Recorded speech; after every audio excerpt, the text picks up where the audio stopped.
So, you just got your new Galaxy S26 Ultra or S26 Plus and keep hearing about Galaxy AI features like Photo Assist, Creative Studio, Audio Eraser, Now Brief, and Now Nudge, but not sure where to find them?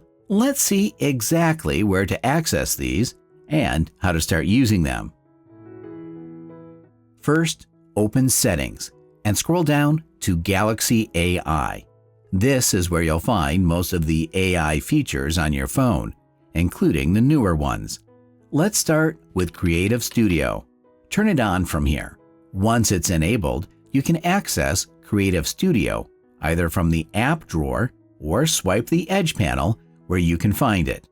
Inside Creative Studio, you can generate things like stickers, invitations, greetings, and more. You can doodle something and let AI turn it into a polished design. Or use generative AI to create something from scratch. You can also bring in your gallery photos to edit. Now, since we're talking about photos, let's move to Photo Assist. Make sure to turn on Photo Assist feature. To access it, open the gallery, select any photo, and just tap on the AI icon. From here, you can remove or move objects, let AI fill the background naturally, add new elements by description, and even change the image's style. Next up is Audio Eraser. To access it, start playing a video or audio on your phone. Then swipe down to open the Quick panel. Tap on Audio Eraser and turn it on. You can enhance the intensity along with other settings.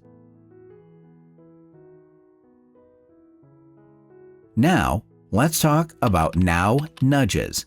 From the Galaxy AI settings, you can turn on Now Nudges. Once enabled, your phone will start suggesting useful and relevant information when you might need it. Finally, there's Notification Highlights. Turn on Prioritize Notifications and Summarize Notifications from here. To access and choose which apps can send prioritized notifications, go to Settings, then Notifications. Tap on App Notifications. Select the app you want, enter its notification settings, and enable Prioritize Notifications. Also, from the notification settings, you can access Notification Highlights and will end up in its settings from here as well. That's all for today. Thanks for your time.